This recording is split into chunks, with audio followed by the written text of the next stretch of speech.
Hey, what's going on, guys? I hope you all are doing well today. Elliot here. Welcome back to The Fragrance Well. So welcome to the third installment of what I am calling my Masculine Notes series. We've already done green masculine notes. We've done leather masculine notes. Today we're going to do, I know this is going to be a favorite of many of you guys, we're going to do tobacco. We've got 10 great tobacco fragrances that I think use the tobacco in a way that exhibits it as a masculine note.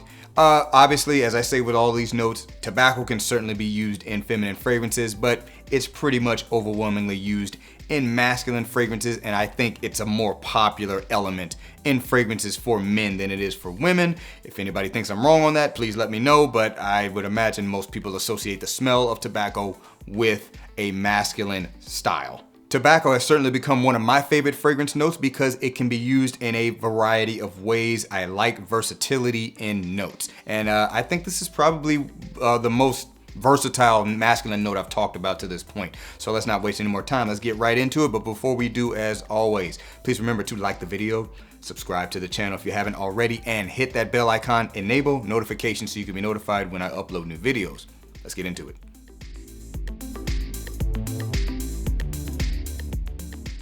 All right, so let's get it started. These are in no particular order. They're not ranked. So I figured I'd start with one of my favorites, or should I say maybe one of my first strong tobacco fragrances from Amouage. It's Journeyman. Amouage Journeyman. So this one here, for whatever reason, it's not the most popular Amouage, and I don't really know why. I think this is one of the easiest to wear Amouages next to Reflection Man. This is a really great tobacco scent. This one's gonna feature the spicy tobacco element, which I do think is probably the most used spicy tobacco element, but this one doesn't smell like ones you would probably find in like the department stores from most of the designers. Doesn't really fit that mold.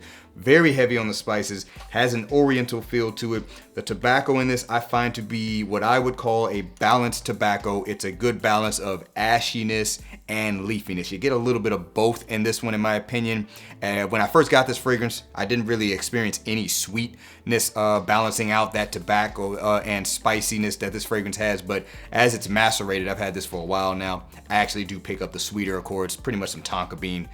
Used in this to really balance it out, also some ambroxan as well. So this is really a likable spicy tobacco fragrance. I think it's a great representation of that in a masculine way, while still retaining a little bit of edge. It's not too likable, if that makes sense. So once again, from the house of Amouage, we have got Journeyman.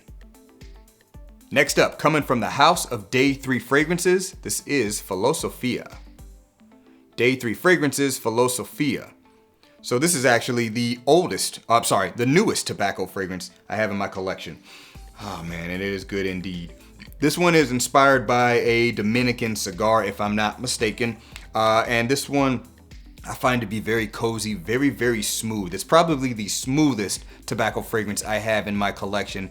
It has a little bit of spice, but it's supported with really warm, cozy notes like hazelnut, chocolatey notes, probably coming from a really nice patchouli. And there's also a little bit of vanilla, a little bit of oud in this. I find the tobacco in this to be like very lightly smoky. I don't find it to be too leafy, but it's not overly smoky either. So I would also say this is a very balanced tobacco note. Really nice one from the house of Day 3 Fragrances. Once again, this is Filosofia.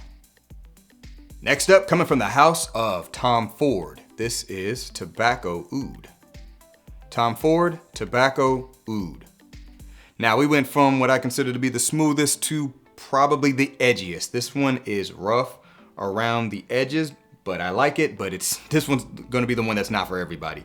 You've got a little boozy whiskey style accord in this. This one is very ashy. It's a very ashy tobacco to my nose. You've got some oud in here, and it's a little bit more forward, should I say. I wouldn't say it's, like barnyard or fecal or anything like that, but it's just got this edge to it that can definitely throw some people off. But yeah, very ashy tobacco, very in your face scent, but also very classy and mysterious at the same time. But this is definitely a masculine representation of tobacco with a lot of edge. It's not smoothed out in any way to my nose. At least that's how I experience it. But I definitely love this scent. It's very high quality in my opinion. But yes, if you want tobacco to be a little bit tougher to wear, so to speak, this is one that can kind of give you that. So once again, from the house of Tom Ford, this is Tobacco Oud. All right, next one's coming from the house of Mason Margiela. This is Jazz Club from the replica line. Mason Margiela, Jazz Club. So with this one here, you're gonna get spicy and sweet and smoky tobacco. This is a little bit of a conceptual fragrance. I mean, you could argue that all of these have a concept behind them, but this one's meant to kind of be like smelling what you would smell in a jazz club in Brooklyn. You get kind of this ashy kind of cigarette kind of tobacco, although it's pretty balanced. You have the sweetness balancing it out, making it really, really pleasurable to a lot of people. But it also has this feeling of like you're smelling like the seats in the jazz club, and the tobacco smoke has seeped into the seats. And again, it's boozy as well, because obviously in a jazz club, people are gonna drink. That's definitely synonymous with that environment. Very much a fan favorite, if not the most popular from the house, one of the most popular fragrances from the house. Many would say that this one maybe leans a little bit more unisex, but I don't know. I guess that's, you know, kind of up to the eye of the beholder, so to speak, or the eye of the smeller. But for me, this one is overwhelmingly masculine in my opinion, and at least the way the tobacco comes across has that masculine element to it. So once again, from the house of Mason Margiela, this is Jazz Club. Next one is from the house of Nishane, and we have got Fan Your Flames. Nishane, Fan Your Flames. So again, I should have mentioned before, boozy notes also tend to mix very well with tobacco fragrances. This one has a coconut rum accord mixing with the tobacco. For me, the tobacco is a little bit more leafy in this one, not really ashy. And then the base of the fragrance is very dry with dry woods and oak moss.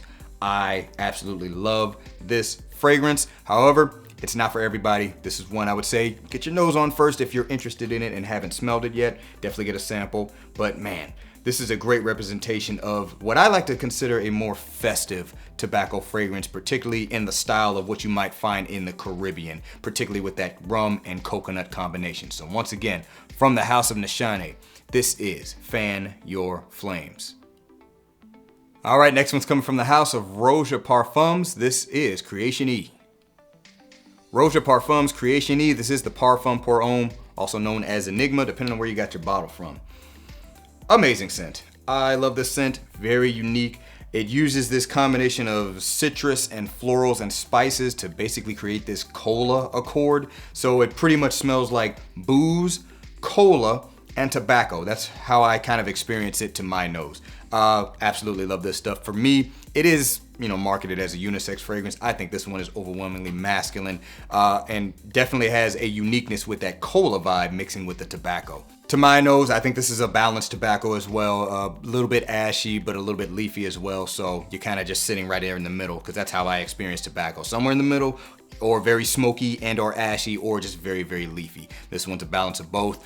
Great fragrance from the house. Once again, from the house of Roja Parfums, this is Creation E or Enigma, Parfum Pour Homme. All right, next one's coming from the house of Parfums de Marly, and we have got Herod. Parfums de Marly's Herod. Herod's one of those ones I think you kind of have to include if you're going to talk about tobacco in a broad sense. This one makes great use of spices and vanilla to mix with the tobacco. To my nose, the tobacco in this one is relatively ashy, but this is presented in a way that is like meant to be very presentable, very pleasurable, very approachable version of spices, sweetness, and tobacco. Amazing scent from the house. Probably still the best one in my opinion. I definitely rate this higher than Leighton. And this one kind of plays on what I would consider to be a higher quality version of what you would probably find in most spicy, sweet tobacco fragrances that you can find on the general market that kind of appeal to most people. Once again, from the house of Parfums de Marly, this is Herod. Next one is going to be coming from the house of Le Labo, and this is Tabac 28. Le Labo, Tabac 28. Now, how I like to categorize this one is, it's basically taking what is great. Guys, this smells so good. It takes what's great about Fan Your Flames, but refines it and makes it a little bit more mature, a little bit less lively, so to speak, but not in a bad way. Still has, uses the rum and a little bit of spice and the tobacco in this is very leafy, extremely smooth. You got a little bit of oud in here to kind of help with that smoothness, help with that depth, help with the richness that this fragrance has. I always categorize this one as being something that you would want to smell like or think about if you are celebrating like a successful quarter or something, and you're celebrating with a really high-end cigar and some booze. This is a super refined tobacco fragrance. In my mind, it's the most refined tobacco fragrance I have in my cabinet at this time. Once again, from the house of Le Labo, this is Tabac 28. Next up, coming from the house of Dolce & Gabbana, we've got the One Eau de Parfum. Dolce & Gabbana, the One Eau de Parfum. Now, I'm pretty sure many of you are familiar with this one. Very popular scent.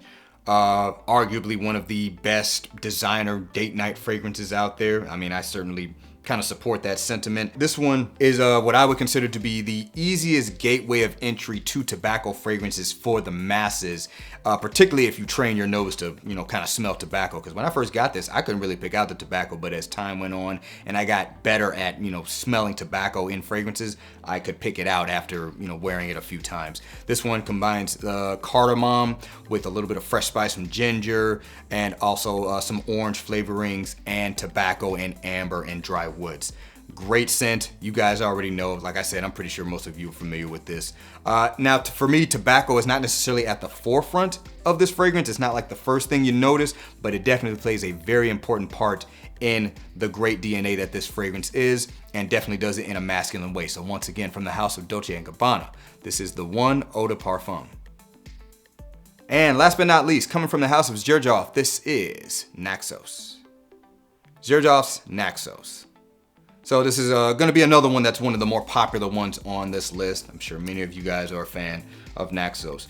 It, to my nose, pretty much took what was great about Mugler's Pure Havane and refined it, gave it a little bit more depth, added some more interesting elements, kind of like lavender. That's kind of the main thing that kind of stands away from Pure Havane to me. And also the tobacco in this is a little bit less smoky, a little bit smoother. So this is what you would call a honeyed tobacco fragrance, and you definitely get that cinnamon as soon as you smell it. This is probably the most popular tobacco fragrance coming from the house of Xerjoff. It is a relatively sweet fragrance, and it is marketed to men and women, but to my nose, this pretty much smells like a men's scent. So once again, from the house of Xerjoff, this is Naxos. Alright guys, that's going to do it for this video. Let me know down in the comments below if you're a fan of tobacco fragrances and what some of your favorites are. Looking forward to seeing what you guys have to say. Thank you again for watching all the way to the end. I appreciate you guys. Remember to be well and smell well. And I'll see you in the next episode of The Fragrance Well. Have a good one.